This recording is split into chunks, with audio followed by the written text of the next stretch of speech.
Forget the clean, matching uniforms from the documentaries. In 1945, Soviet naval infantry going ashore in the Far East were dealing with surf that soaked everything, rocks that turned decks into skating rinks, and mud that ate standard-issue boots.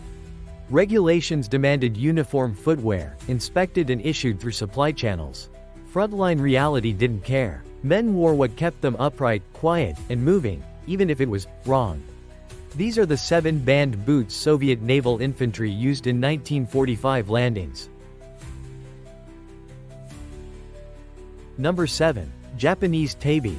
Prohibited practicality. Uniform regulations pushed standard, issued footwear. Leather sapogee or ankle boots, proper puttees, no improvisation. Naval infantry were supposed to look like naval infantry, because the rear area logic was simple. Standard kit makes supply and discipline possible. In the Kuril Islands and southern Sakhalin operations of August 1945, some men went for something that didn't belong in a Soviet depot at all.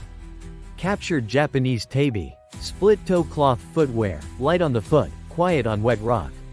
If you're climbing out of a boat onto jagged shoreline, silence and traction matter more than looking correct. Tabi could also fit inside over shoes, or be worn as a stealth layer when leather soles slipped. It worked in the narrow problem it solved: grip and quiet movement on deck and coastal rock.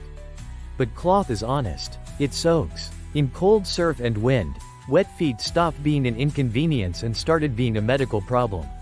Soviet medical reports from late war amphibious conditions repeatedly flagged maceration and trench foot-type injuries when men stayed wet too long. Tabi helped you land. Sometimes they punished you afterward. Number 6. Rubber fishing waders. Illegal environmental adaptation. Soviet dress rules didn't leave much room for whatever works. Boots were boots. Pants were tucked a certain way. The idea of a soldier turning up in civilian fishing gear was, on paper, a discipline issue as much as a supply issue. But landings aren't parade ground problems. In marshy stretches and flooded low ground in the 1945 Far East campaign, some Marines used rubber fishing waders, the kind that came up to the thigh or chest. The logic was brutally practical. If you expect to wade off a boat, cross tidal flats, or move through reed-choked water, dry legs buy you time, warmth, and fewer blisters. Rubber also meant no waterlogged leather adding pounds with every step. In shallow water and mud, waders could be the difference between moving and floundering. They kept men warmer and reduced skin breakdown during long wet approaches. But when they failed hard. A tear from brush or sharp rock turned them into buckets. Water rushed in, weight doubled, and a man could lose mobility at the worst moment, climbing a bank, stepping into a hole, or trying to sprint under fire. Number 5. Felt Valenki. Winter warmth versus cold lethality. Valenki were known, issued, and loved in the right context, but often restricted for active combat movement. They're warm felt boots, great in dry cold, clumsy when you need agility. Official expectations leaned toward footwear that could handle marching, obstacles, and wet ground without turning into dead weight. Now put yourself in an August 1945 landing where summer still means cold water, hard wind, and long hours of standing around soaked. Some men grabbed Valenki anyway, sometimes under overshoes or with improvised coverings, because warmth is not a luxury, it's a weapon against exhaustion. A Marine shivering uncontrollably can't aim well, can't think cleanly, and makes bad decisions fast. In dry cold, Valenki did their job. They insulated, and for short periods they kept feet functional when leather boots chilled through. But amphibious reality punished them. Felt drinks water. Once saturated, they got heavy, lost shape, and dried slowly. That led to blistering, impaired movement, and documented cold injuries that looked like frostbite risk even when temperatures weren't extreme, because wet plus wind can outwork a thermometer. Number 4. Improvised rope-soled shoes. From ship to shore ingenuity.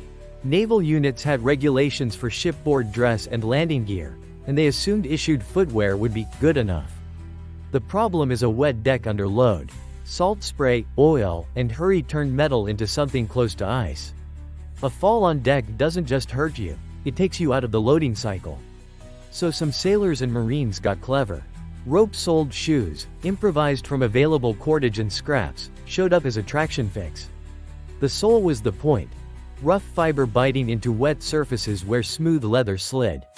It's a rational, low-tech answer when you don't have purpose-built deck shoes and you're moving ammo boxes, mortar rounds, and men toward a boat ramp. On ship, the grip could be excellent. It reduced slips, sped up loading, and kept hands free because you weren't constantly grabbing rails to stay upright. Then the landing happened. Rope doesn't like sharp volcanic rock, gravel, or long movement inland. The soles frayed, separated, and sometimes came apart entirely. Would you keep the official boot that might drop you on a steel deck, or the illegal shoe that might disintegrate once you hit shore?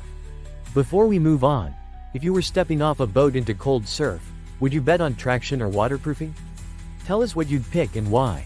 Subscribe if you want the non-myth version of WW2 equipment. We're not done yet.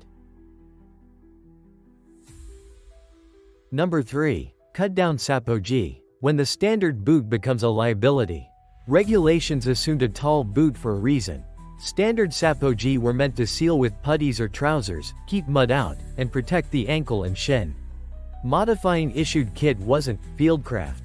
It was damage to state property, and it could get you flagged in an inspection. But surf doesn't care about your paperwork. A tall boot that fills with water becomes a column of weight that slaps your calf every step. So some naval infantry took knives to their own boots. Cut the shafts down, sometimes to ankle height, sometimes lower, then punched extra holes and laced them with cord so they'd cinch tight. The point wasn't comfort. It was drainage and control. If water can get out, you can keep moving. If a boot stays tight, it doesn't twist your foot when you jump from a boat onto rock. In the short, violent problem of getting off the shoreline, the hack worked. Less suction in mud, faster footing after a wade. But it also exposed skin to abrasion and cold spray, and a badly cut boot could unravel at the seam. One man moves faster. Another bleeds, blisters, and loses the boot entirely 2 kilometers inland. Number 2. American Lend-Lease boots. Better leather, wrong identity. Officially, footwear was part of uniformity, not just comfort. Soviet naval infantry were expected to wear Soviet patterns, sized and issued through their own supply system, with repairs and replacements planned around that. Foreign kit was tolerated in some categories, but it wasn't the look commanders wanted on a landing. Reality. Lend-Lease didn't arrive as a neat, complete outfit. It arrived as mixed lots, and boots were one of the items that sometimes filtered forward. American-made service shoes and boots tended to have consistent sizing, durable stitching, and rubber soles that handled wet surfaces better than worn leather. For a marine facing slick decks and soaked shorelines, that mattered. Men traded for them, acquired them, wore them until they failed. When you got a good pair, they reduced slips and held together through saltwater better than a tired, resold boot from a depot that had been stretched past its life. The risk was logistics and visibility. Odd sizes meant no spare parts, no matching replacements, and the wrong boot could mark you to an officer who cared more about uniform compliance than what kept you upright under load. Number 1. Locally purchased work boots. The quiet economy of survival. The regulations wanted predictability, standard boots, standard repair methods, and a paper trail. Naval infantry weren't supposed to shop their way into combat readiness. A landing force that looks mixed, the logic went, is a landing force that's hard to supply and harder to control. Then you hit ports, villages, and staging areas where civilians have been solving wet ground problems for generations. Locally purchased work boots, heavy leather, sometimes hobnailed, sometimes with crude rubber half soles, show up because they're available now, not after the next requisition cycle. Men bartered tobacco, traded rations, paid with whatever currency still moved. The goal wasn't style. It was a boot that fit, that gripped, that didn't collapse when it stayed wet for a week. Sometimes those boots were exactly right.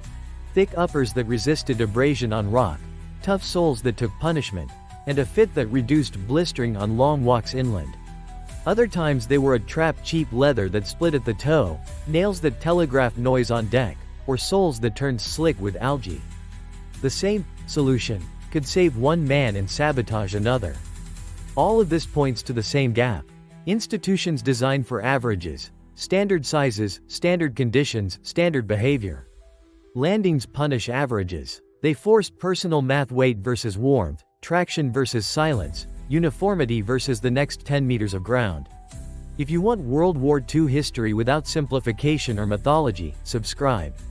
We follow the small, physical decisions that doctrine can't fully control, because that's where real campaigns are won, stalled, or simply survived.